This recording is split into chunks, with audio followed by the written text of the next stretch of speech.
whereas I've never done a regression to say, okay, this is specifically what caused it for me. I know I had a lot of stress, I had other symptoms that told me that there were things that were going on. At the time, I didn't know that it was like estrogen overproduction. So estrogen is a huge thing for breast cancer. Let me just say this again. Estrogen is a huge thing for breast cancer. So if you have things like fibroids, endometriosis, PCOS, fibrocystic breast, all of those things, chances are you're an estrogen dominant, and there are things that causes estrogen overproduction.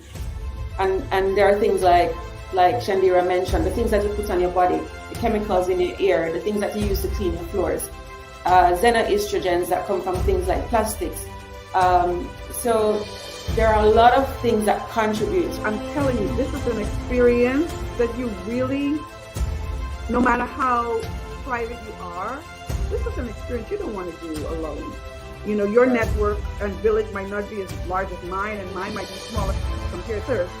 But if you can have like one or two trusted people who you can draw on, because it's so much to carry on your own. And like I said, there's some people who may not have that.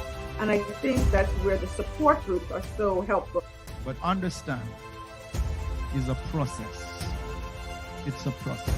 Sometimes we don't want to go through the process, so we abandon God's words. Don't abandon God's word in your process. Don't abandon God's words in your process. In John 17:17, he says, sanctify them through thy word. Thy word is truth. See, there are many things we can't trust in this life, but I can guarantee you, you can trust God's word. Sometimes we have distorted predictions. God designed our mind to be able to process a potential outcome. That is something that other creatures don't necessarily have the ability to do. We have the ability. That is a God design. Having God's DNA in us, he gave us a fraction of who he is and his ability to see from the beginning and the end. And he allowed us to be able to project with our thoughts, what could the potential outcome be if I XYZ?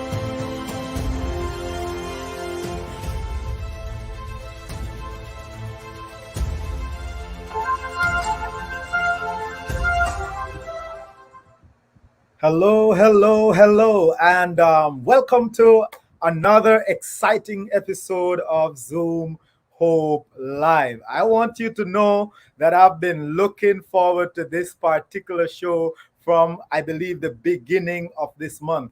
And you know why? Because someone called me up and said, that's my sister-in-law, Kalila. Yeah, you called me up and said, I know someone, and it was a perfect link up, and today we're going to dive into that. So welcome to Zoom Hope Live, and let me just let you know, from the start of the month to now, we are focusing on breast cancer. And today we're going to tell the story of a survivor again.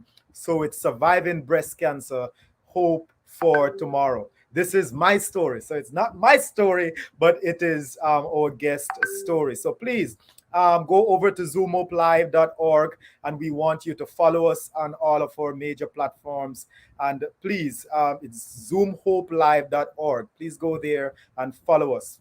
Well, we started last week on this campaign to raise $1,000, only $1,000. That's 1,000. I know I say only, but I thought that we would have way past that by now, but we are almost close to halfway there, but we are not at the 1,000 as yet. So today we want you to donate to Zoom Hope Live Drive for making sure that we can give something, not only just talk. We want to put our mouth to action, right? So we want to raise it. So please, this is the way you can do it. It's right on the screen. Go to PayPal, or you could just email us through PayPal, zoomhopelive.org, and make your donation. If it is $10, that's okay. $5, whatever it is. If it is $1,000 you just want to give, please, we want that money so we can give to the Sister Foundation here And I really want us to do this. Or you could just go PayPal me. That's PayPal me / Zoom Hope Live, and you'll be able to make that direct donation. PayPal me / Zoom Hope Live, and as I've said, 100% of whatever collected, we will turn it over to this cause. So please share this link, and before you share the link, or after you share the link, I want you all to share the little that you have. So please, we're asking you, please let us get to that max or surpass that $1,000 today. Thank you so much for that. We're looking forward to your donation. So please do it, please. I can't say enough please. We're asking you. So if you're watching from YouTube, we're asking you to also subscribe to our channel. My guy is happy, but he's looking for some more subscriptions. So he's gonna subscribe, and you're gonna subscribe, and he's gonna be happy as we get the subscription up. Well, let me get away from this chit-chatting, and we're going into the meat of the matter shortly. So let me invite our guest, Avis Munroe, who is a breast cancer survivor, and also she has a wonderful ministry. I'll give her the chance to talk even about that during this episode. So welcome, Avis, to Zoom Hope Live. Thank you so much, Pastor Larry. Thank you.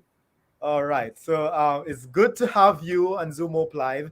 I know there are persons out there might know you more than me. But for all of us who are tuned into Zoom Hope Live, if you'd be so kind, tell us a little bit, just in a nutshell, who is Avis Munroe? Hi, Avis Munroe. First of all, I am a believer. I'm a child of God. I am a mother of two. I have two sons, a 19-year-old Edward and a 17-year-old Asher. I am an 11-year breast cancer survivor.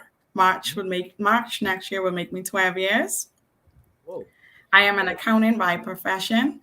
And last but not leastly, I am the president and founder of Hope for Tomorrow Cancer Health and Wellness Retreats. In a nutshell, that sums up who I am. Yes, and definitely that's a whole lot. And what I admire is that you're not only a survivor, but you are also offering to others how to survive and how to strive under the same circumstance. All right, so we're looking forward to a good chat today. So in a little bit, we will delve into that. But there's a song that I want us to hit this road with before we go, and that's Dwayne Malcolm. Dwayne, he did this cover with, I think her name is Joban or something. I guess we'll see it, or I'll find out and I tell you. And I think it is a perfect song for us. So please, as you watch, we're also encouraging you to support Dwayne on in his ministry.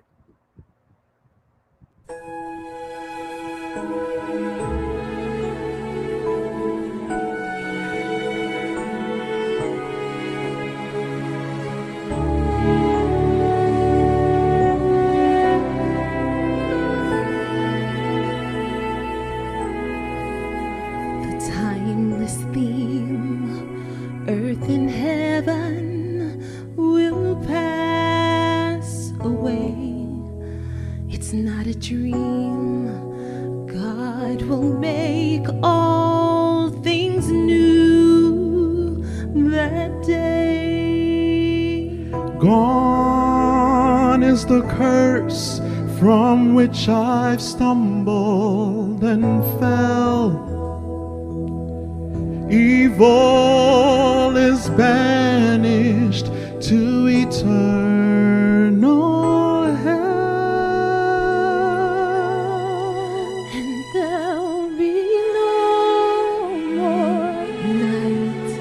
There'll be no more pain. And no more tears. Never crying again.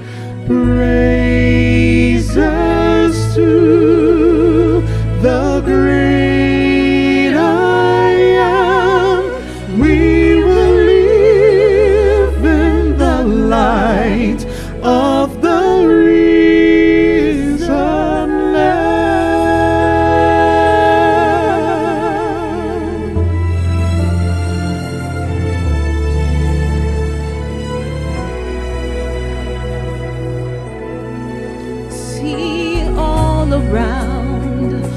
all the nations bow down to sing.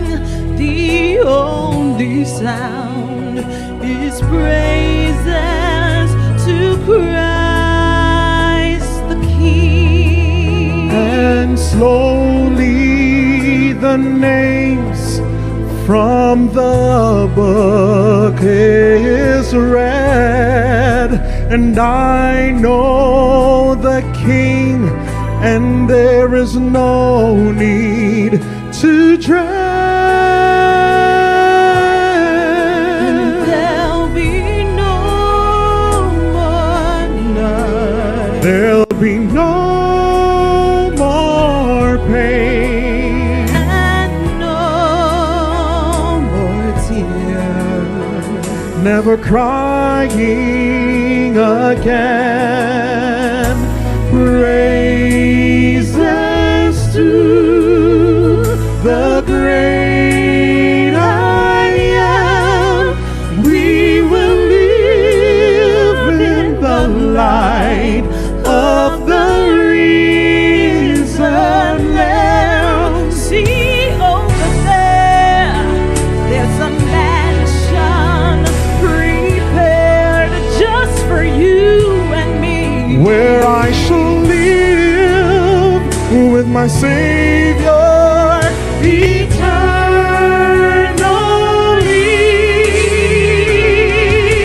And there will be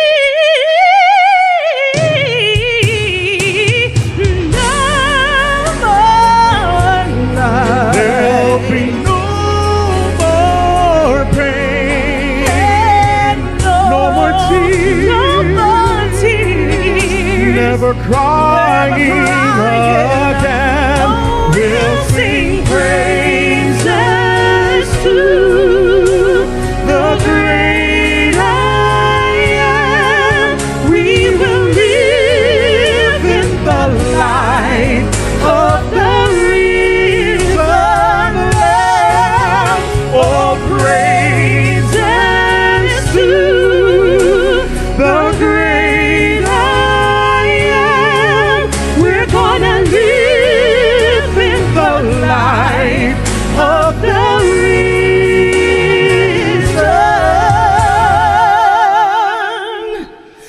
Lamb.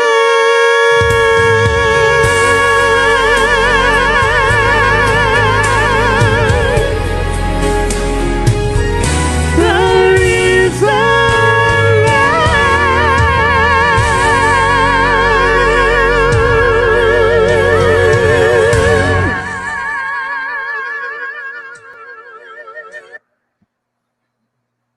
Wow, wow, wow. No, I was really rocking in the background for that song. So it's Dwayne and Christine. So it's Dwayne Malcolm and Christine Jobson. So you can actually find Dwayne also on YouTube. So you can go and support his channel. Also, it's easy to find. It's Dwayne E. Malcolm, and you'll be able to see a lot of the other productions that he have. But also go over to iTunes and support. Just even if it is just to buy one. He has this beautiful song that is called the Sabbath Jingle. Sabbath Joy. You can go over to iTunes and you can get that one and you can use it as you in your family as you're welcoming the Sabbath. Or just to enjoy every day. If you're Sabbathing in terms of enjoying a certain rest, you will enjoy that song. So again, we are here with Avis Munroe. 10 years, she said, it is now 10 years, 11. right? Surviving. 11. 10-year survival. Yes, 11. 11. All right. 11 years. Right. 11 years survival. So welcome again to Zoom Up Live. Thank you. And I know the guests are tuned in and we're asking you, please, we're looking forward to know where you're watching from. I see we have persons from Canada, my brother from Canada, Zaro. Good, Mayu. All right, so he's here. Wherever you're watching from, let us know. And of course, Paula Russell, our ever-present person, my mother-in-law, Yvonne Adley. Wherever you're watching from, please let us know. And we're asking you, while you're watching, don't ignore what you're seeing on the screen. And that is an opportunity to sow into this ministry. And by you sowing, we are not keeping it to ourselves, but we want to raise at least $1,000 to give towards breast cancer. 100% will go towards that. So let's dive into our discussion today, and just to hear your experience, Avis. So let me start by just asking this question. How would you describe your journey through detection, diagnosis, and initial and even final treatment? I know that's a lot, but I believe that's a good way to begin. I am a person that I do a lot of research. I know my body. I've always known my body. I've been in tune with my body. And I was always a person to exercise, and I took eating healthy very seriously. Right. So my journey to finding my lump was I would have had soreness in my right breast, and my Mhm. menstrual came and left, and the soreness was still there. So, usually a few days before your menstrual cycle, you will experience soreness. It's a signal for you to know that it's on its way. And then Yeah. afterwards, you would expect it to go. But this time, it did not leave. And I reached out to my OB, booked an appointment, went in to see her. And I was very young. When I got diagnosed, I was only 34. Um, so she examined me, and I was doing my self exams, by the way, but I didn't feel anything. So she examined me, and I asked her at that time, I said, do you think I should do our mammogram? Or so she said, no, let's wait. She did prescribe an ultrasound, but we didn't see anything with the ultrasound. So Right. we waited. Another month came. Soreness was still there. It did not leave. Afterwards, it was still there. So I went into her again, and I had a serious conversation with her, like pushy. And she said that she thought I was overreacting. So it ended up with me asking her to give me my file, and I left. So I went to my general practice doctor, who I've been with for many years, and he was more familiar with me, familiar with my Right. story. He knew my family's strong history. My biological mom would have died from breast cancer at the age of 26, and she would have Oh. found out about it some 3 years. So she would have actually been diagnosed at the age of around 23 and battled the disease for 3 years and dying at the age of 26. So I knew from my research that I was in for something, or I could have been in for it was in my family. I'm actually Right. BRCA1 as well. I Oh. found that out after being diagnosed, but I went to my general practice doctor, so he wrote me up for a mammogram right away. We did the mammogram, and we saw a microcalcification. So with the microcalcification, they were like specks, spots. And that didn't signal right away that he said, let's watch it for a few months, and Yes. then we'll see what can become of it. But during the time I was watching it, another survivor shared her story with me. It was my son's K4 teacher. I saw Wow. her arm. It was really, really swollen, like, and I Yeah. never noticed it was swollen so big. So I asked her, I said, may I ask, if you don't mind, what happened with your hand? So she said, do you have a minute? And she shared a story with me. And as she shared a story with me, she saw my face like drop all expression. So she said, what happened? You look like you saw a ghost. So she was sharing that she was seeing microcalcifications on her mammograms for some Yeah. 8 years. And all they were doing was watching it. She never did anything about it. She was on Mm. vacation in the US, in Florida. Her breast started to pain so bad she couldn't bear it that they went to the emergency room. And when they did the mammogram, they saw microcalcification. And she was like, oh, yeah, that's normal. I know of that. And then she shared how they said, a lot of times if you leave it and they grew, Right. it turned to our malignancy. So she didn't do anything about it. So when she was sharing that with me, I didn't even go back to work. I went straight to my general practitioner and I was like, you need to write me up for a mammogram. I need to get these things biopsied. And so he was like, considering your family history, I'll do it for peace of mind.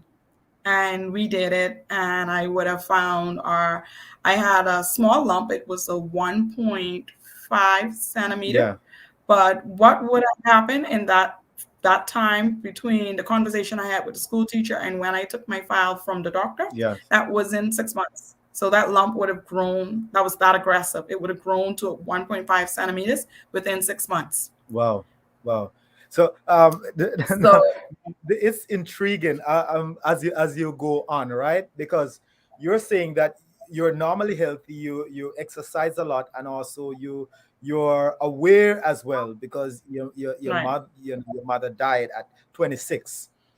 So you normally test yourself or right. look, but you say you didn't feel any lump, No, I didn't right? feel any.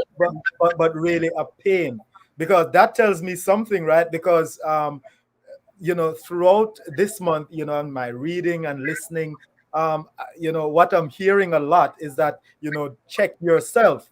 But here you're actually taking it to a different level of awareness, because you're saying it's not only what if you can feel a lump, but you're saying also you must know your body, different discomfort and so forth. Pay attention to that. Yes, that Wow. is key because that discomfort and your body, the signal pain means something is wrong. So we cannot dismiss that pain. We should not dismiss that pain. So what happens next? So after that, we would have I went in for a biopsy. We would have did the mammogram, and then this was in 2010. So we had digital mammograms out then. So we saw it on the digital mammogram. It was small.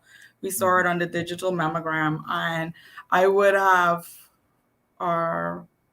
been advised to, based on my family history, to take the breast off, to do a mastectomy. So I did radical mastectomy. That would have meant right down to about 2% of breast tissue skin left. That's what I was told. So I would have taken my right breast off at the time. That surgery would have happened I would have did the biopsy in February 2010. 3 weeks was very long. It felt like 3 months wait Right. for the results to come back. And during that time, I was a nervous wreck. I was reading everything, not sleeping well. I was just a nervous wreck. But when the results came back, I was kind of expecting it because I knew it was something wrong. And Right. so it came back that it was malignant. I was stage 1, but I was a very aggressive grade. I think the grade, I was a 4. And that would have led to why I did chemotherapy, because they would have tested my lymph nodes. They would have taken out 17 lymph nodes under my right arm. And the lymph nodes came back that there were no cancers, which was very good. But I decided, my oncologist and the doctor had suggested that, the surgical oncologist had suggested that I do chemo based on the BRCA1 gene, based Right. on the aggressiveness of the tumor, that they wanted me to do chemotherapy. So I would have underwent some 17 cycles of chemotherapy treatment. I would have did chemo every 3 weeks, for 1 year, actually, from April 30th, 2010 to April 11th, 2011. I did just about a little shy of 1 year short of chemotherapy every 3 weeks. And chemo was really bad for me. It was brutal. I would have diarrhea and nausea were my worst enemies. And as a result of the diarrhea, you're weak. You're you're not keeping a lot down, because if you're nauseous, every scent or person's perfume would have set it off. I would have a smell Right. would have triggered it off. So I had started to develop some coping mechanisms, and I would have read a lot. So I did my treatment at the Mount Sinai Hospital in Miami Beach, Florida. And one of the things they do give you is a lot of they give you a lot of material. And they gave you DVDs, they gave you books to read, pamphlets, and I have a book to this day I use as a resource for many persons, because it every side effect you could go through, it has something in it. Yes. And one of the things I always had with me was a little jar with coffee beans in it, because it neutralized the smell. If you got Smell. the coffee would have brought down that nauseous smell. So I always Right. kept it on my desk at work. I always would keep it in my bag, and I would always pull out the beans and smell it to neutralize the smell, to control. And I started sharing right away with my journey. I started to share with other ladies what I did to combat certain side effects, like when I lost my taste. And if you don't have any taste, you really can't taste the food you're not going to eat. So I would share with them the things I did, like a garlic. I would use the garlic in my food would help me with taste. It brought my taste back. So I started Yeah. sharing what I would do. So my kind of coaching started there.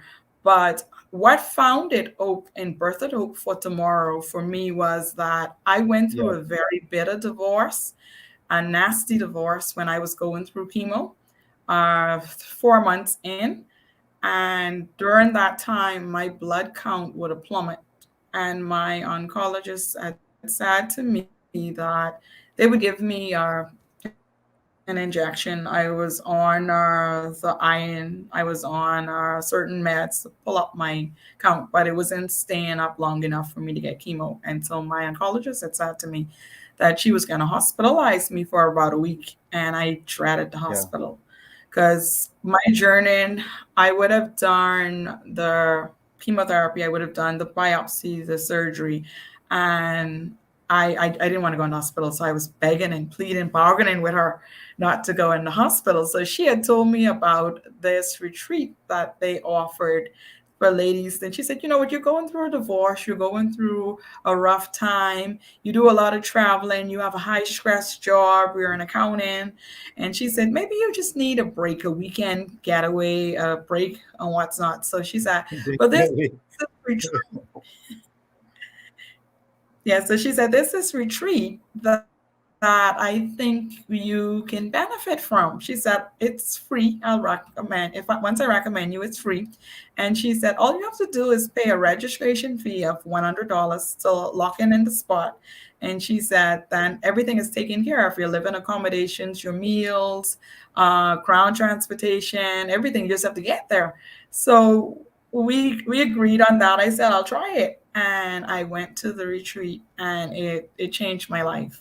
Like, I was among there wasn't much ladies at that one. I think it was 8 of us there. And Yeah. everyone shared their story, what led to their diagnosis. We would have did exercises together.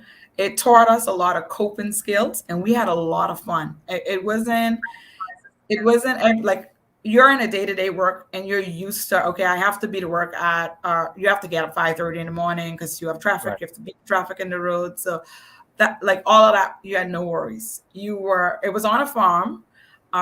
So we got to interact with the animals, and it brought everything down for me. I felt alive again, because before that retreat, I was just like, with the chemo, I was just like a zombie. And I did Taxotere, carboplatin, and Herceptin, and that cocktail treated my receptors. I was triple positive, so I would have been estrogen, HER2, and progesterone positive. Mhm. So the cocktail I took would have been to take care of those receptors and bring things under control. And when I said I had every side effect possible, I had every side effect possible with the divorce that I started out. So the retreat for me was a breath of fresh air. And I I walked away with so much knowledge. I was equipped with skills to fight. I immediately came and home to the Bahamas, and I was like, okay, let me see if we have something like this. I need to sponsor because I didn't know my sponsor. Like I said, I didn't pay for anything. All I did was paid. You just know it was anonymous. Someone sponsored you. Right. So I said I wanted to play it forward. I wanted to sponsor someone to a retreat like that home in the Bahamas. And I kept in contact with the persons from the group. It's a sisterhood, so we kept in contact, and I was telling them, I was like, oh, I'm looking for something like this in the Bahamas to do and cannot find anything. So they actually encouraged me. They was like, well, why don't you create it? They was like, you need to create it. When you tell me about your church retreats you do and you put together and what all stuff you do, it was like, why don't you create it? And this would have been in 2011. This would have been. And from then, it took 7, almost 8 years for me to pull off my first retreat, because I would not have hosted a retreat until 2018, October of 2018. But it took 8 years in the making, and it was an awesome retreat. The ladies enjoyed themselves. What we do at Hope for Tomorrow, we host a 4-day retreat, 4 days, 3 nights, are in Eleuthera, on the island of Eleuthera, at one of the hotels. And we do the first day, it's like an educational day. The ladies learn, they go through a book. Everybody would get a book. We feature different audit books for each retreat theme.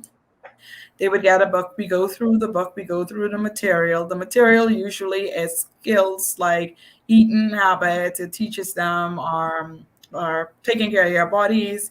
We teach them how to make their own soap. They learn how to make their own skin moisturizer, shampoo, toothpaste, lotion. It's a lot of stuff we learn in the first day. We learn how to cook healthy meals. We try and take them through a few breakfast items, lunch, our dinner items. I practice a 75% plant-based diet. It's not 100% plant-based, but I do a 75% plant-based diet. And what I learned is a lot of times it's just persons don't practice a diet like that because they only know how to make a salad. So like they don't know what to do with a zucchini. Like I can make lasagna from a zucchini. I can actually make spaghetti from a zucchini.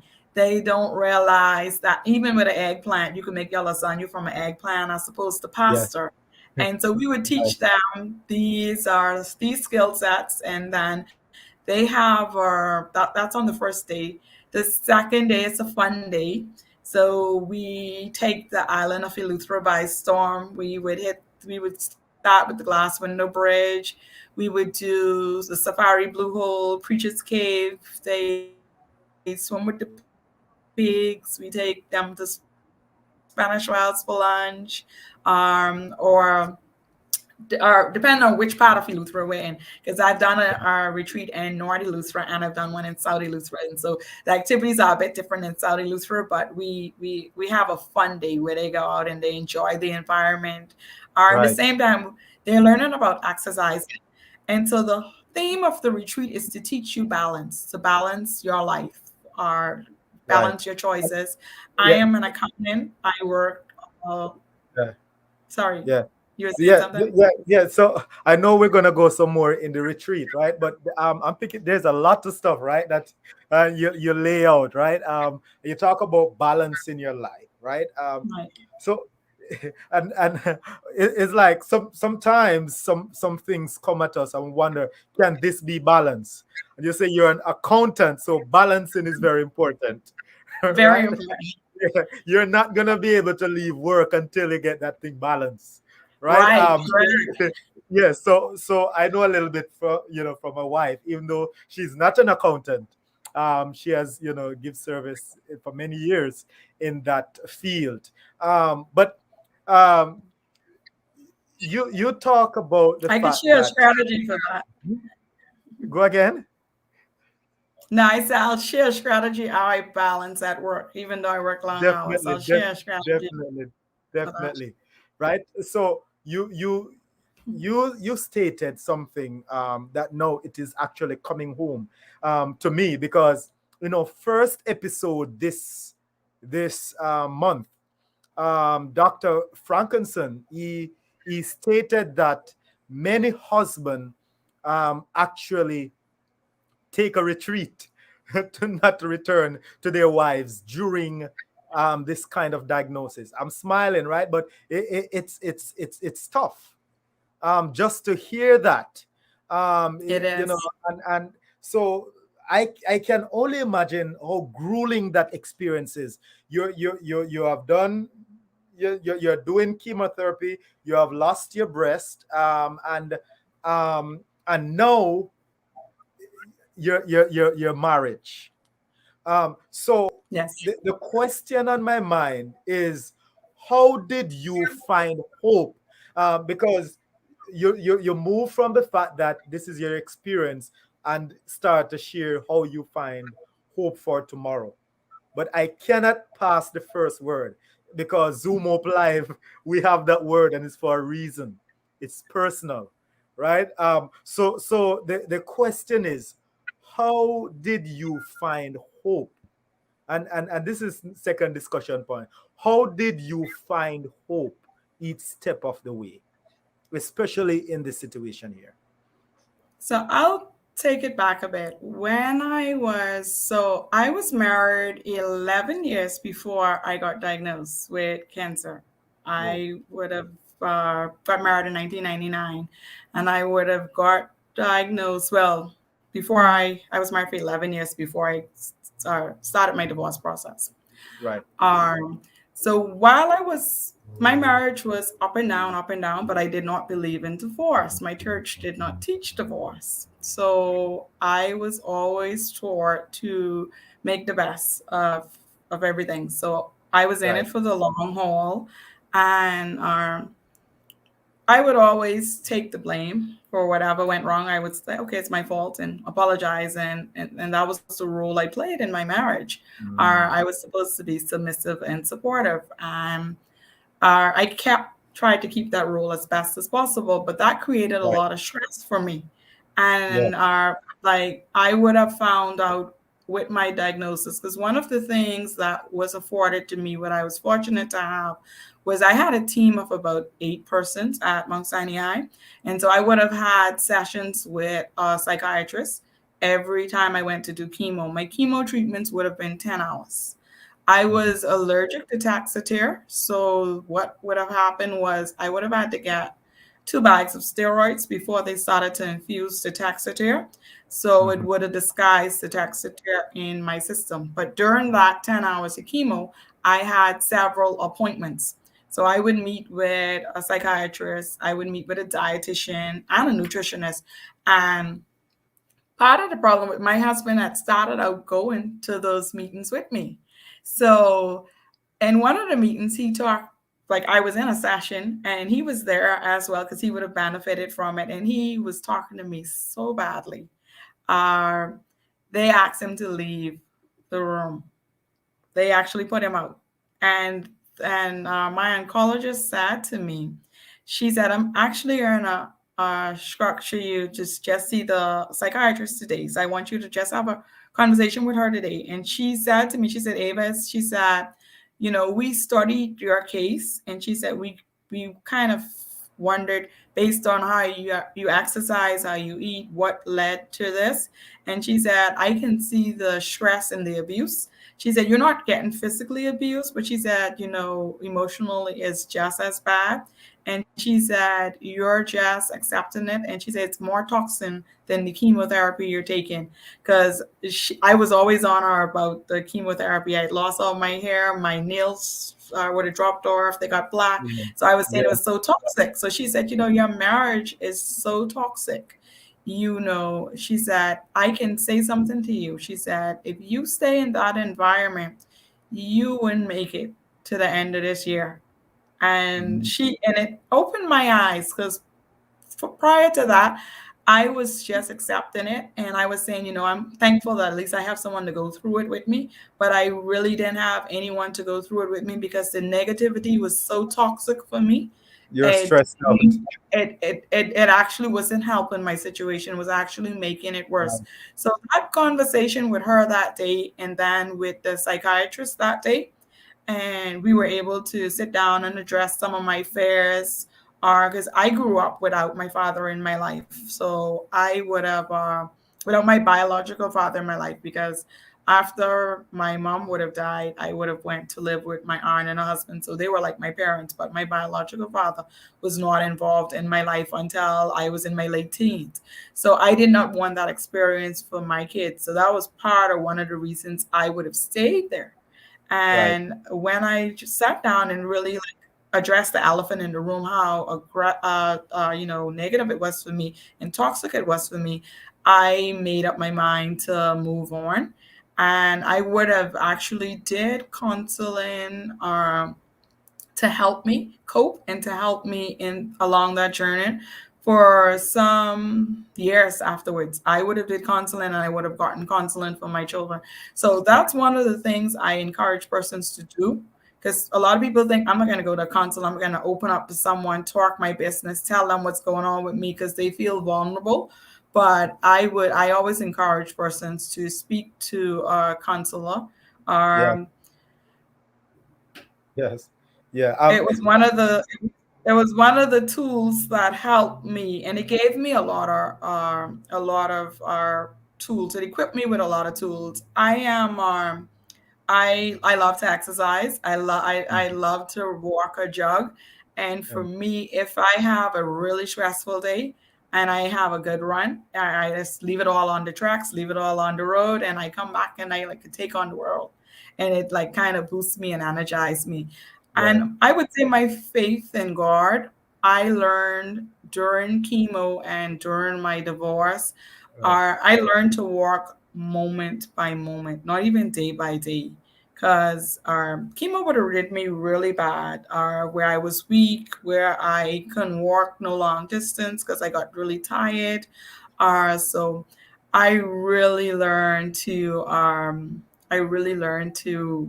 depend on the Lord moment by moment. And for persons out there who do not have a relationship with the Lord, I don't know how they make it, because I know He's my Abba Father.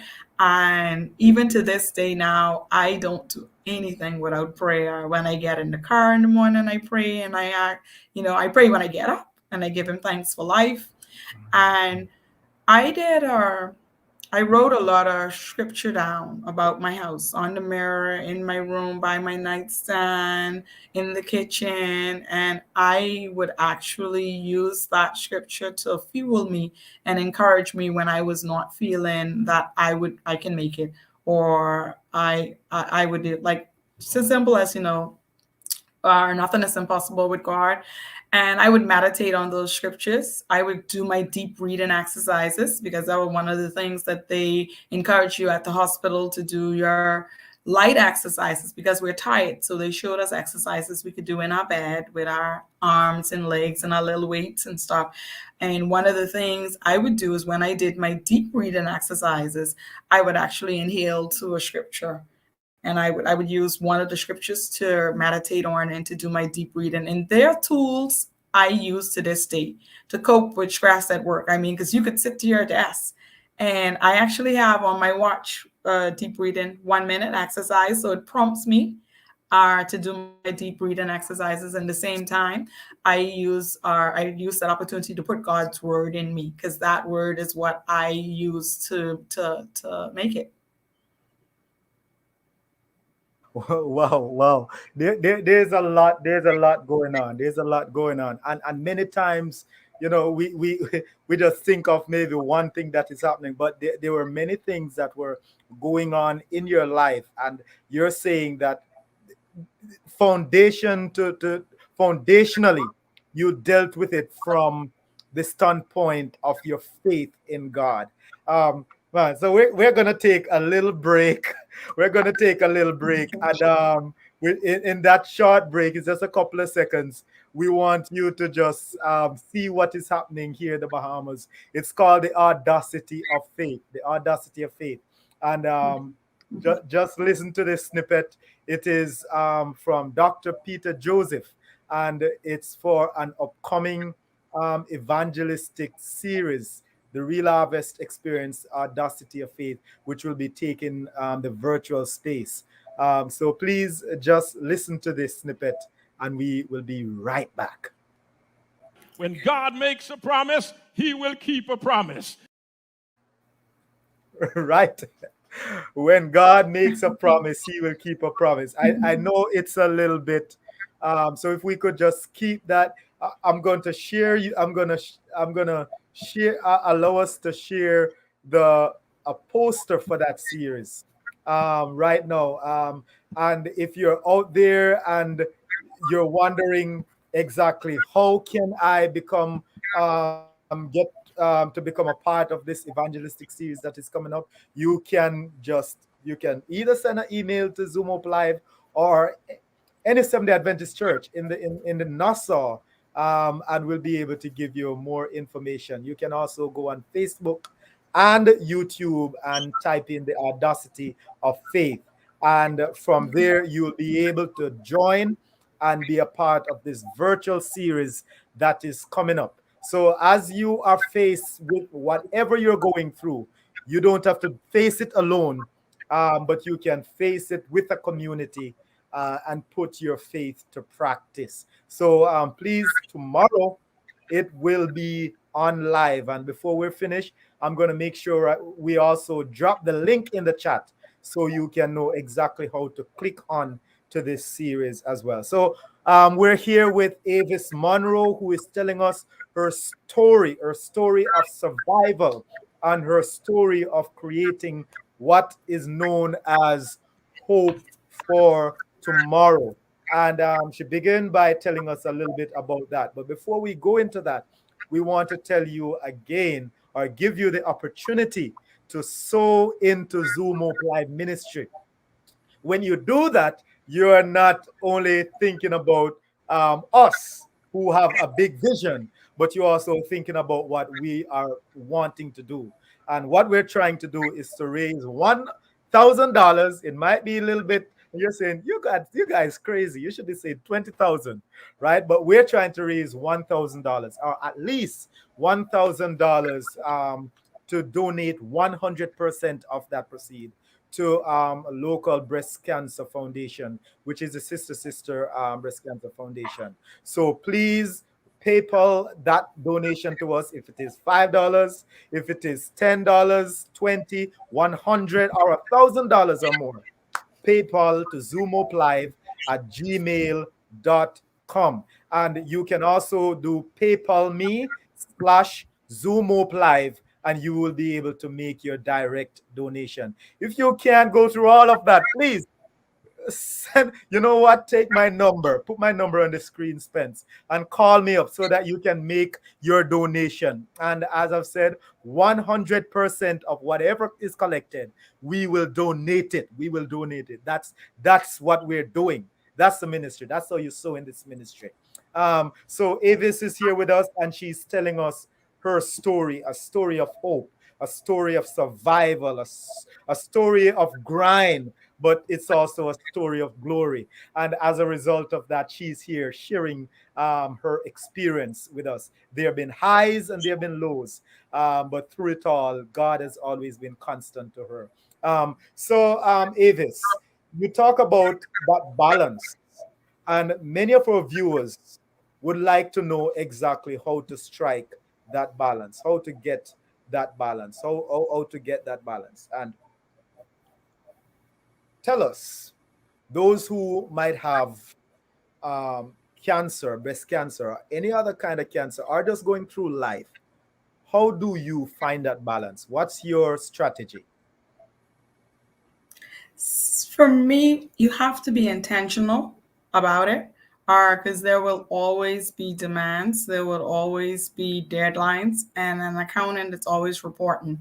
It's either there's always audits, there's always reports to be done. So you have to decide. What I do is I pick my times. When I can work late, and I set boundaries. That's the best way of putting it. You have to set those boundaries, and Simple as eating. Like if you're working, you're constantly working, you don't have time to eat healthy. And you would tend to have poor choices because you're going to now be forced to buy food and not, it's very hard to find healthy food. Or I'm on the island of Eleuthera. We have an abundance of fruits and food, vegetables, but to cook those vegetables and get those done. So one of the things I do a lot is I would do smoothies or I would juice. So I find I love carrot juice. Most everyone who know me, they'll tell you carrot juice, carrot juice, carrot juice. I'm a Sometimes I'm carrot guy as orange. well. I'm orange from carrot juice because if I know I'm going to have a rough week or day or something like that, what I try to do is sometimes I would juice my carrot juice and I sometimes I throw beets in it for energy. So you would have to find that way to balance with your food. You're gonna with exercise. What I would tend to do is the property I work on. It's a very large property, Yeah. and we walk. So what I do is I get up and I would walk because if I want to go down to the head of a construction, I don't call him on the telephone. I get up and I walk to his office, which is a 5-minute walk. So if I need to go to the farm or to see someone in the farm, I walk to the farm. And the same time, I would taste some. I'll go pick some pomegranates, or which I would juice later on. So that's what I would do. You have to be intentional, and you have to find creative ways to do it. Like I have a very long commute to work. I have an hour and a half commute to work. So during that time, I set aside 30 minutes for my praise and worship and my devotion. And I have a fantastic time. So I don't care what I'm going through. By the time I hit the JC area, I would have had an awesome praise and worship time. And if you check my pressure, it's down. And I could check it on my watch. It's down. So I would be intentional, and you have to be creative about it. A lot of things we cannot change, but you can find creative ways to bring that balance about. So most everyone at work know that I would go for walks throughout the day. I would get up and I would walk. I won't call you on the phone. I get up and I walk to your office. So it breaks up your day and you're not sitting down as much. And then I do my deep breathing exercises. I have a timer on my watch, which prompts me 3 times a day at work to do my 1 minute inhaling, exhaling, deep breathing exercises. And like I said, with that, I take that same opportunity to meditate on whichever scripture I would have picked for that day to meditate on, which also brings encouragement. And then I have 2 sons. They're 17 and 19, full of energy, and they're also at that stage where they're very opinionated, and their mom's word is not the final word. So you're always debating and arguing with them. So you have to pick that balance there. And Right. even with parenting, you have to I find safe areas to let them make mistakes and pay for it, and realize this is the consequence of your mistakes. Now, Right. prior to cancer, I was a different person. I always felt I needed to control stuff. Like I had to be there. I had to do this. Like I would have with my sons. I remember with their school, and I never missed a school event. I would always be to their school events. But when I was sick and I was doing chemo, and I was in the U.S., and a lot of times I couldn't get to the events, and at Right. first it bothered me, it stressed, and I had to learn to certain things, you external factors you have no control over. You have to Right. learn to release those things by Mhm. trying to control things that you will stress yourself out. So Right. in everything, I find that you need to be able to bring that balance. So it's not a thing, and what people think that, okay, I balance my life today and it's balanced for the rest of my life. No, every day Right. you have to choose to balance your life. You have to choose actions and you have to make decisions that bring that balance in. And sometimes you're not going to win. Sometimes you're going to be like, okay, well, you can only put off certain things. Like with deadlines at work, I know I can choose that, okay, I cannot get to this today. And I would give that, okay, no, I cannot get to this today. And I'm not afraid to say that, no, this is actually too aggressive, this deadline, and it's not going to be met. And this is what I can do. So I don't just say that, I can't do this and leave it like that. I always will tell, and I encourage anyone, if you're asked to do something, you have to prioritize. Everyone have their priorities. You have to prioritize it, even when you're involved with organizations. Because prior to cancer, I was going out every night, just about every night of the week. I had a function to attend, and I didn't want to say no. I had to learn to say no. I had to practice that word no. I didn't know how to say that. I had to practice in the mirror how to say no. And all of that was needed to bring balance. All of that was needed to bring balance. You're actually sending me to go and try something, because I can say no, but I think I need to learn that, because sometimes I take too much things on my table and it throws me off. And I believe that's what you're saying, which is very important. It was one of our previous guests in this month that was the speaker for the inspirational moment, Pastor Horace. He actually said that we need to get that serenity prayer as a part of our life, asking God to tell us and show us the difference. Those things that we can change, ask him to show us and give us the courage to actually change it, and those things that we cannot change, he should give us the difference, the wisdom rather, to know the difference between those that we can change and those that we cannot change. All right, so definitely we can take that up and we can maintain that balance. All right, so we're gonna get back now and we're gonna talk about what you are offering for those who have breast cancer. And there are many persons who are struggling with this right now. And I believe you have something perfect to offer. So we're going to show a clip, and this is about not just breast cancer, but it's bringing awareness to cancer totally. So watch this cancer loop, and then we will be back with further discussion.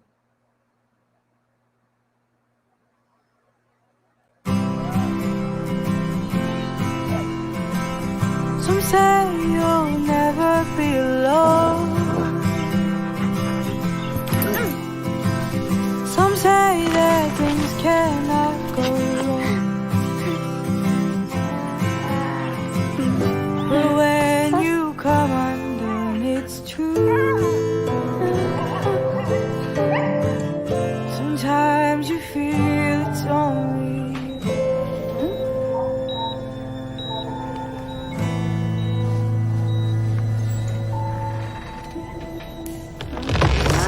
in the dark. You feel alone. In the dark, all hope is gone. Dreams go by and fade away. Feels so cold, left us strange. Who can bear false steel? No dreams when you are in too deep. Sometimes you feel it's only you.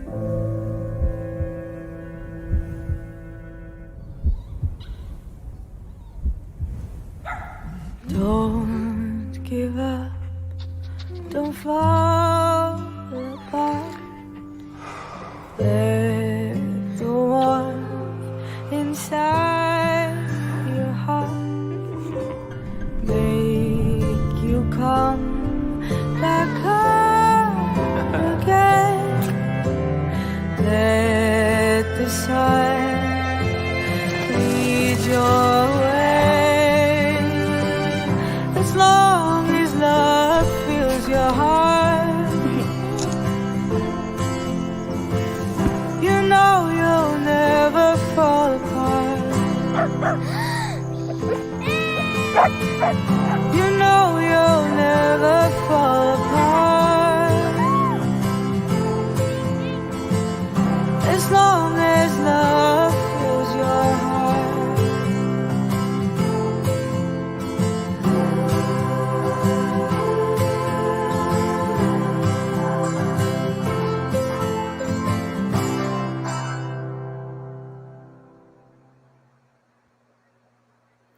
You'll never fall apart as long as love fills your heart. That's a beautiful video. It shows us how things can be so bad, but in the end, it's gonna be good.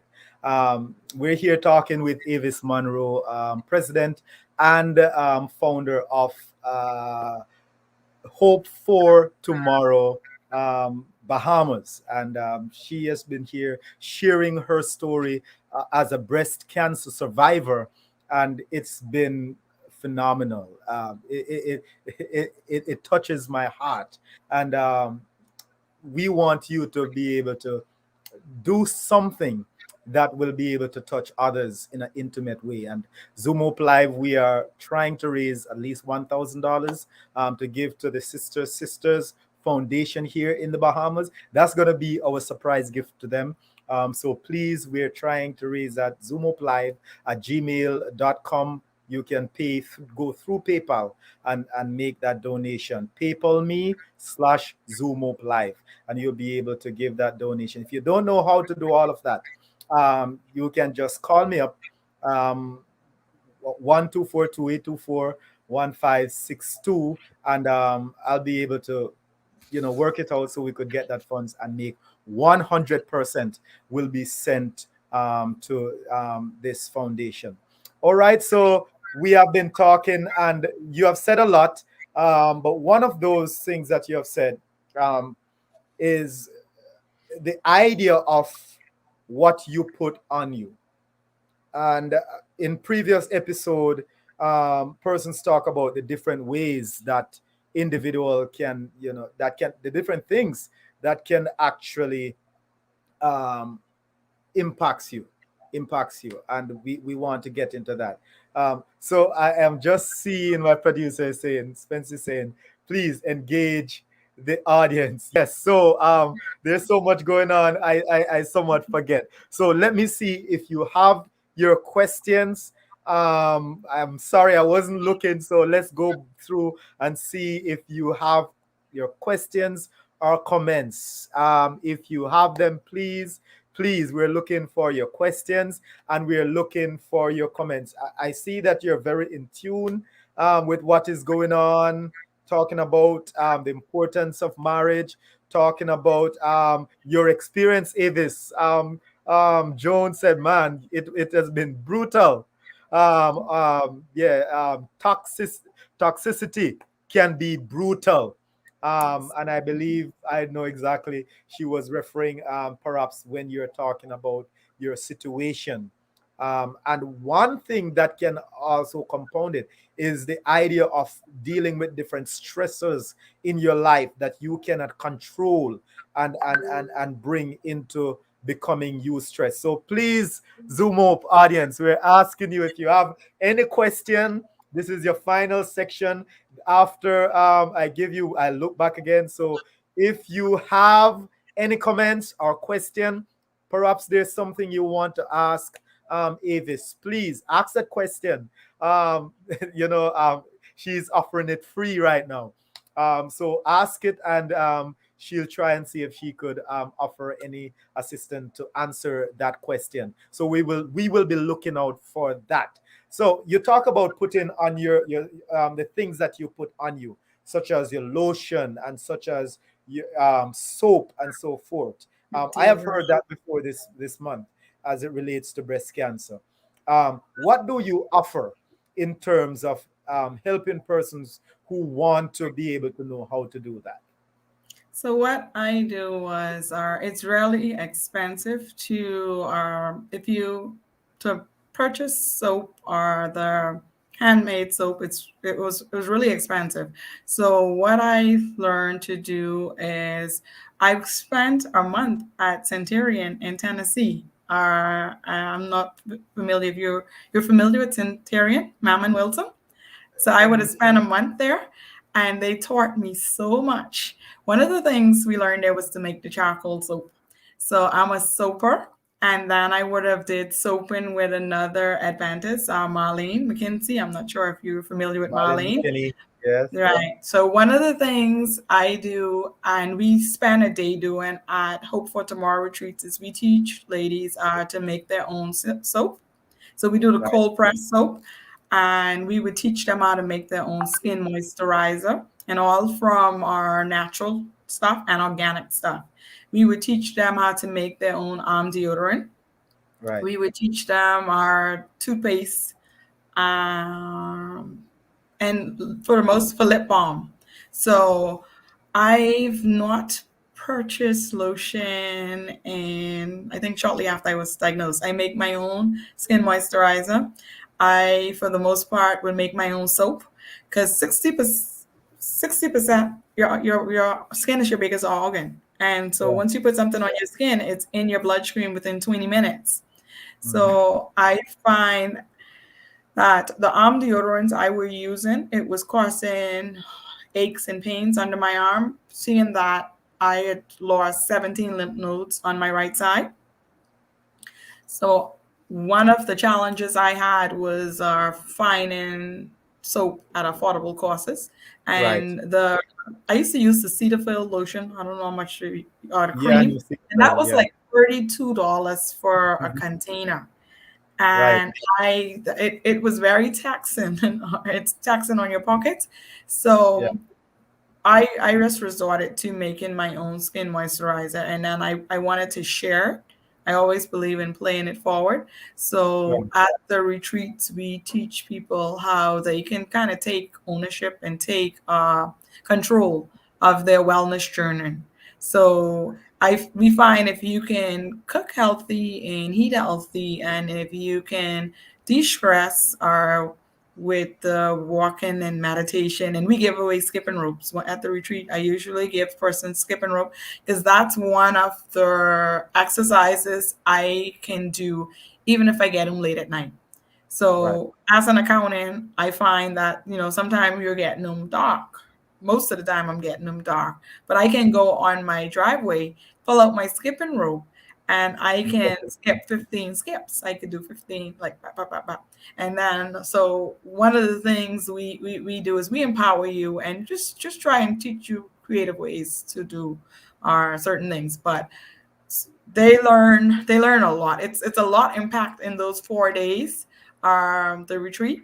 But I think for me, every day is my favorite. But I Right. enjoy, because most of the time I would teach the soap making, and I would teach the skin moisturizers and the toothpaste and the arm deodorants. Most of the time I would teach them. So that's just one of the things they get from there. We give them honey, but I've not moved into the phase where I'm processing the honey myself. I have a few hives on my farm, because I Mhm. actually my wellness journey led me into I actually have a farm as well. I'm a partner in a Yeah. 53-acre farm. We do mangoes and avocados, and we do our small percentage of citrus, soursop, and I do a lot of bush cheese and whatnot. But I'm one of the things hopefully we'll be doing too is are teaching the ladies how to process honey eventually. But I moved away from sugar very Right. long time ago. So I would use honey to cook and bake with, or as a substitute, a healthy substitute. And then if the bees are on my farm, I know what's in it. I know I don't use pesticides on my farm. For the most part, it's not that they're Right. not high anywhere else, but for the most part, I know what's on my property, and I kind Right. of take control of that. And that's the whole idea behind teaching you how to make your own body or body soaps and your body products. Right. It's Right. you kind of having I, control and knowing what's in them. you, you know what I'm getting, right? Is not only that you're doing these stuff, right? But I'm seeing that yes, you are giving yourself a better opportunity to live a healthier life, but even doing these things, they're actually keeping your bones moving without being, lazy in the process, or being overwhelmed with what is happening. I saw a few comments online and then a question which I believe maybe you could give some input on. So let me start with Stafford Brister, which is my brother. He says, shout out to Avis and Avis, Kalila, and I. Yes, thank you. So shout out to Avis and Khalil. To Avis, Kalila and I are very inspired by your testimony. The spouse support and creating a supportive environment, very vital. Would you agree with this? Totally agree. Totally agree with Safed. It's and Kalila has been there. I'm familiar with Kalila and her husband. We were when I got diagnosed. She was my coworker.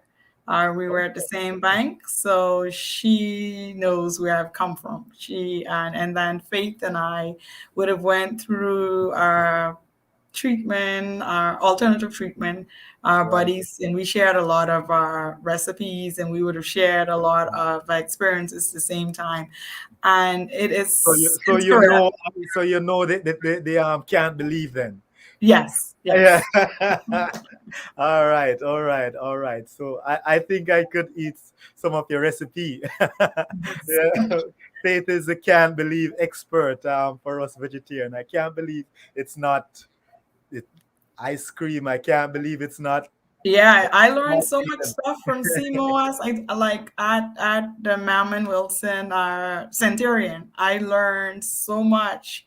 We learned to do so much every day. You were learning something.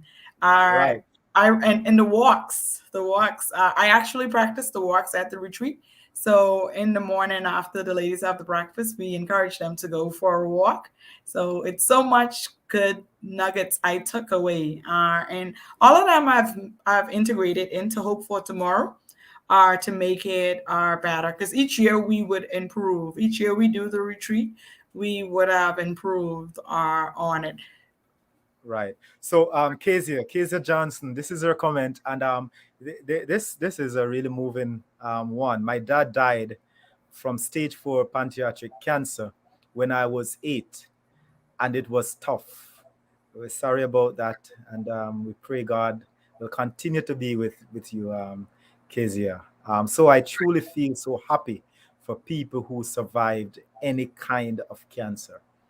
Wow, wow, wow. And definitely, I've seen persons who have gone through that specific cancer, and being at their dead side, walking or journeying with them to their final breath. It's a journey It just to is. see how someone transform. Can Um, I say something to that? yeah, yes, please.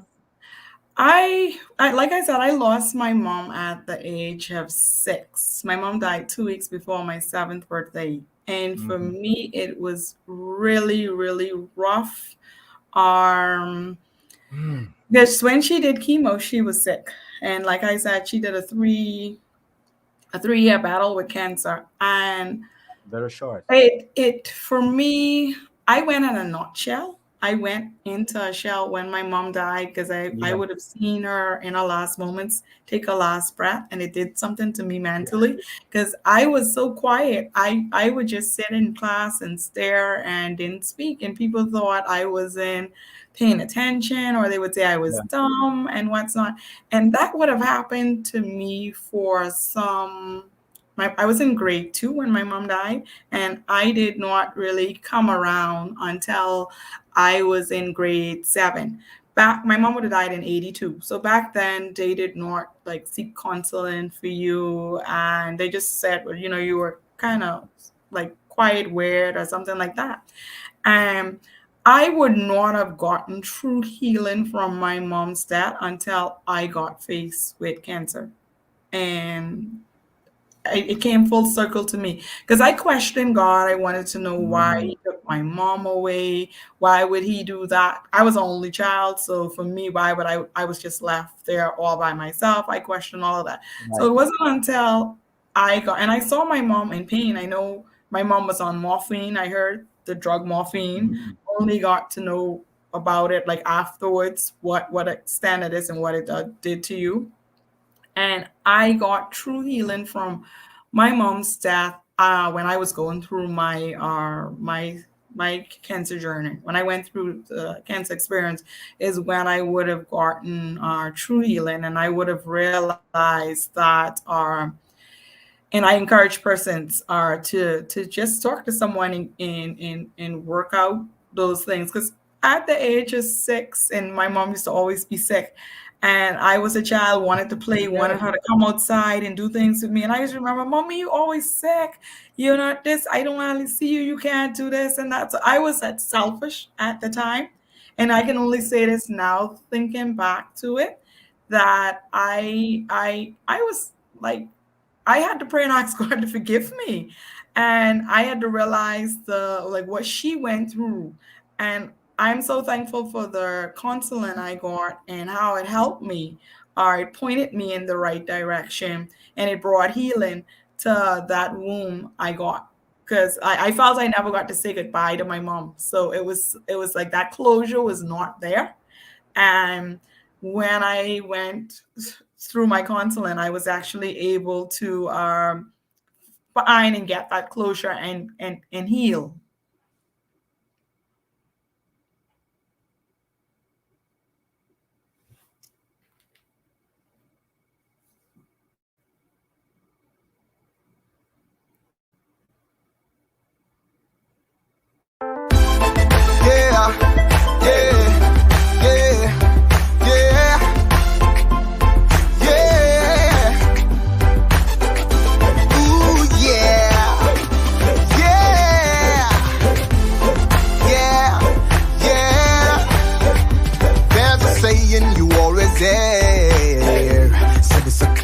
But I know it's better because it means so much to me. It gives hope when I am down. It gives strength when I am weak. It reminds me who God is. Yeah.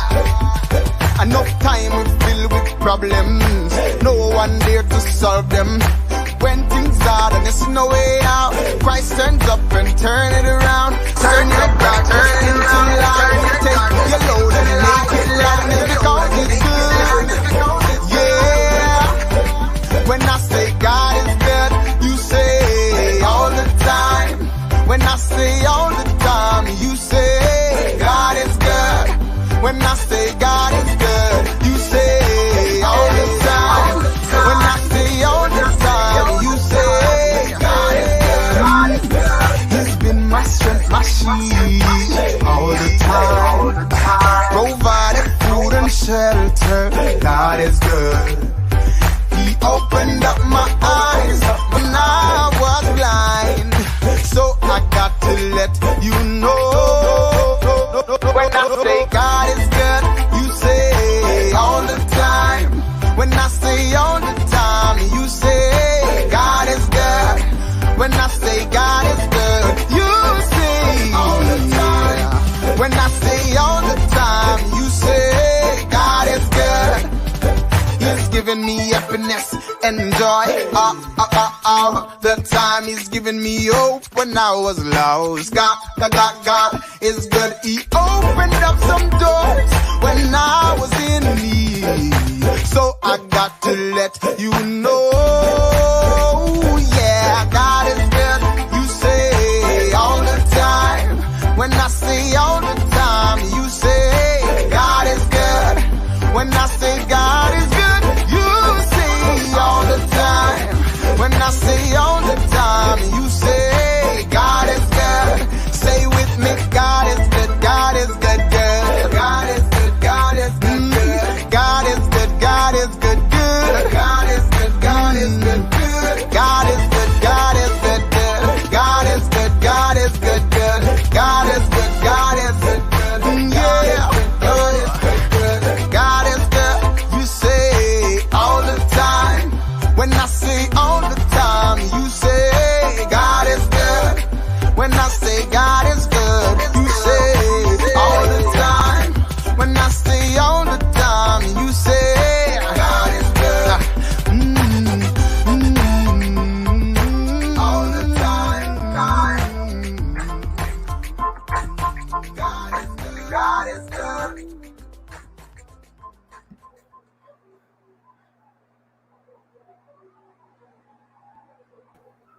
All right. Thank you so much. So I'm back.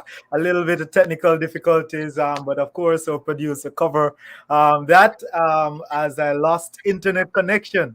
But I'm back live. So we're talking to Avis Munroe, and the topic today is surviving breast cancer, hope for tomorrow. And she has told us her story. But let me say, Kezia Johnson, thank you so much for actually being so transparent and sharing your experience. And definitely you see that Avis has been through that as well. Not only that she um, endured breast cancer herself, but she lost her mother while she was 6 years of age. So our hearts go out to you. And of course, you have someone right here that you can connect with, to journey with as well. So there's another question, Avis, that I want you to quickly bring some perspective to, and then perhaps we could go into last sharing just a little bit about hope for tomorrow. And yes, this is it. Uh, so his question is this from Stafford Ambressa. What advice do you have for those who are suffering with low energy? For me, I would have actually the moringa tree was my go-to for energy when I was suffering. Between that and the Iron Plus formula, I would have utilized from New Life. Right. Because I used to be tired a lot. I got tired very, very quickly. And then one of the things I did was cycling. I would have started to cycle. I joined the cycling team, and I would have started to cycle, and I couldn't do 10 miles because I used to be so tired. And I can't remember, someone would have shared with me the moringa tree gave a lot of energy. And for me, it worked. I know everyone is different, so it may not just be that. And then the Iron Formula Plus from New Life, it worked for me. I was actually prescribed trinemic, but I had side effects. It gave you really bad constipation. And so I would have tried the Jamal is a good friend of mine, and we talked a lot. So of course I'm a New Life believer. I use a lot of their products. So I would have actually the Iron Formula Plus. It boosts my energy, and the exercises too are the light exercises they get that we do. I would have utilized those three tools right there. Those three skills would have helped me come through my tiredness, because I couldn't walk for 3 5 minutes. I was tired. I had to stop, deep breathing. So that's what worked for me. I can try them and see if they'll help. But moringa does it. Well, Junior, I have a moringa in the backyard, right? So he can come this evening or tomorrow, and I give you a limb. But as a matter of fact, I might just charge you. But can I also say, with the moringa, find creative ways to do it, because I break it and put it over my salad. So I mix it in my salad, eat it green, and then I also steep it in water and drink it like a tea. And sometimes I use it like a thyme, like how we cook with thyme. I would utilize it like a thyme. So I find very creative ways to infuse it into my recipes. Wow. So my neighbor and I, we can start make some money, right? We can sell it as thyme, we can sell it as salad, can sell it as seed, and then we can sell it as pills, right? With the seed. Thank you so much for sharing that. Now we're gonna go intentionally into some final stuff. You are the president of Hope for Tomorrow, and you shared with us a little bit earlier what that is. Now, how can our viewers be a part of the upcoming 4 days? I believe you say 2 days retreat. We're not doing a 2-day retreat. Any Lutheran, there's a spike in COVID. And we want to be very careful and respectful of persons of that, and also with risk. So what we are doing this coming Saturday, we still wanted to do something for the survivors this month, and we're doing kind of like a lunch and launch item where we'll give out a healthy box lunch they can come and pick up. and they can launch around with us for a few hours. So it's from 12 to 4. And we'll have some of the usual stuff. We usually give a bag of goodies, which are they have all of like the skin moisturizer, the soap, and what's not what they would have learned to make in the retreat. So we'll give them a bag of goodies. And then they're going to have the opportunity to either get a manicure, pedicure, or a massage, or one of the items. So we still wanted to do something to celebrate the survivors and to give them that just pamper them a little. So we're doing that this coming Saturday, the 30th, from 12 to 4. I'll send a flyer out. I actually can send the flyer to you to put on the website to share. So I'll put it on my website and I'll send it out. And we'll give out our bag of goodies and our nice healthy lunch, our Hope for Tomorrow style. Those who've been to the retreat and those who know me know what that means. And some of the stuff like carrot juice, because we do a lot of juicing. So they'll get their jar of carrot juice. We don't do plastic for various reasons. We do the mason jars, and then we'll do that day of pampering and treats. I see Marlene actually saying hi. Yes. Yeah, hi, Marlene. Yeah, and let me tell you, right? The first house I've been in the Bahamas is actually Marlene House. In 2004, as a student, I came to the Bahamas and I actually stayed by her house for the entire summer. That was where we stayed, and that was a real good experience. Every day there's some every Sunday there's a new recipe that we yes. So I miss Marley, and I miss better help. I miss the restaurant, stopping by for lunch. So what's the date for the 30th, Saturday the 30th? So that's next Saturday. It's the last Saturday. Beginning at what time? 12 to 4. 12 to 4. All right, so you have it. You can be a part of this. Help yourself, help someone to be a part of this. We do plan to do our full-fledged retreat once I think things are down, but in Eleuthera, we had a spike, and I just want to be careful of that. Right.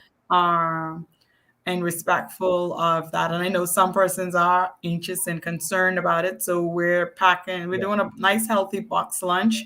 Right. In a bag of nice goodies and encouragement for the ladies with some literature and materials in, and they'll have the opportunity to stop by and get one of the pampering services. Yeah. So I see Randolph was asking about your website. It's in the chat, but just for those who want to know how to find it, just say it out loud for us. It's Hope, the number 4, Tomorrow Bahamas.org. All right. So we'll see that across the screen as well as it's in the chat. So you can check on that and be a part of Hope for Tomorrow. Just so into it. So what's your final words of hope for the viewers today, Avis? I'm going to end with telling you never to lose hope, because that hope for tomorrow is what kept me going. I would have had a lot of rough situations I had to overcome. And my hope my faith in Jesus Christ, and my hope that it will get better, hope for a better and brighter tomorrow, is what kept me going. So in anything you're going through, look for the silver lining, or if God brought you through to it, he would take you through it. Or he's never going to leave you. He's not abandon you, or he's not going to forsake you. And he loves us, and he shows us that. So I look for the positive in everything, regardless of what's going on with me. I look for the positive. When I got my diagnosis, my doctor handed me a box of tissue. I asked him, what was it for? I said, and he was surprised. I said, rejoice. And again, I say rejoice. And I rejoiced in my diagnosis because I was happy that I found it at an early stage. I look for all the positive in the diagnosis. I didn't look at the negative. I look for the positive in the diagnosis. And that's my words. Anything you're going through, look for the positive in it.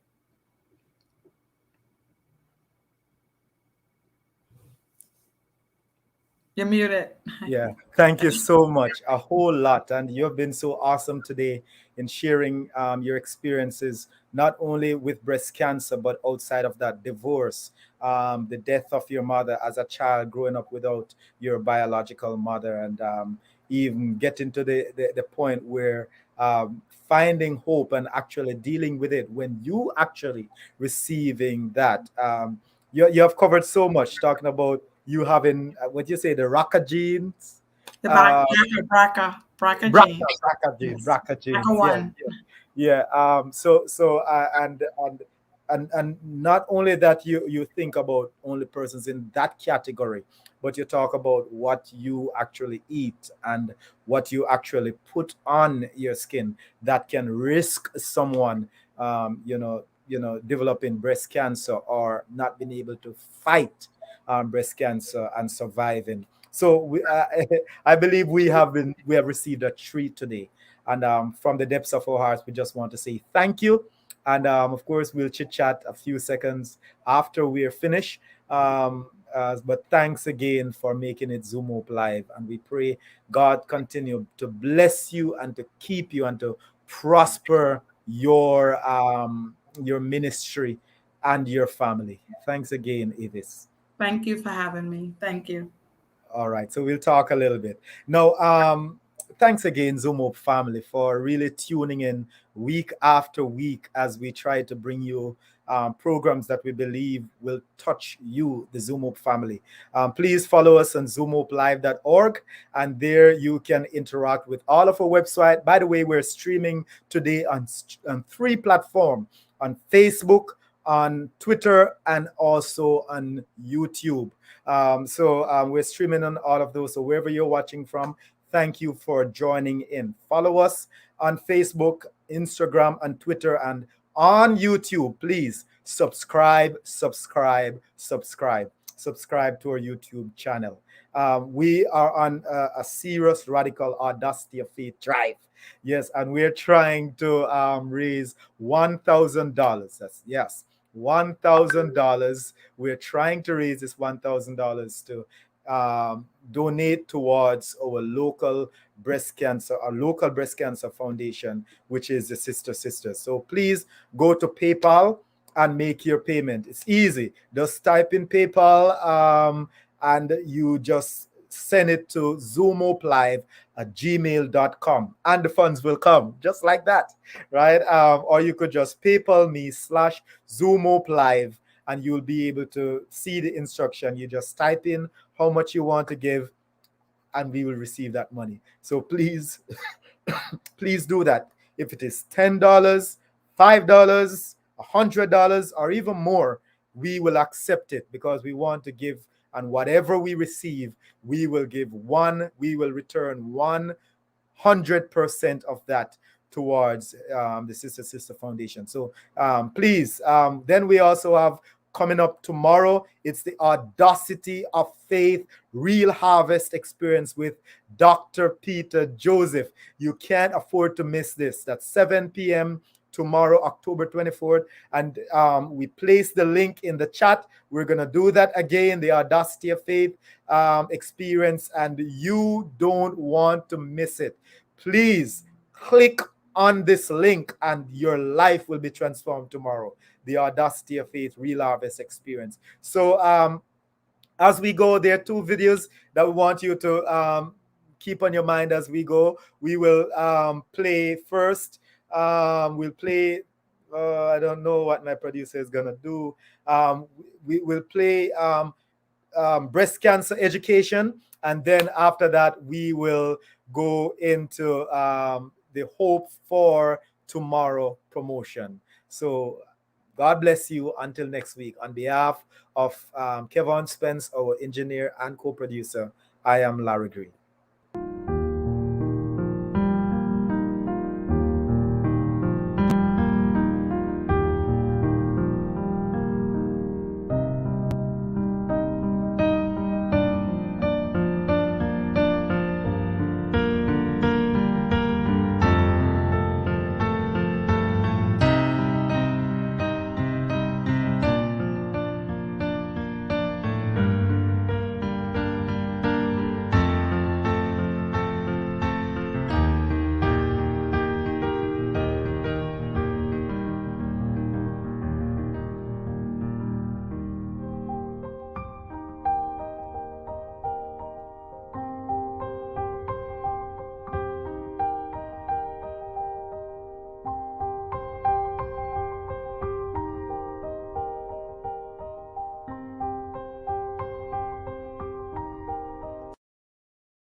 You have to have hope.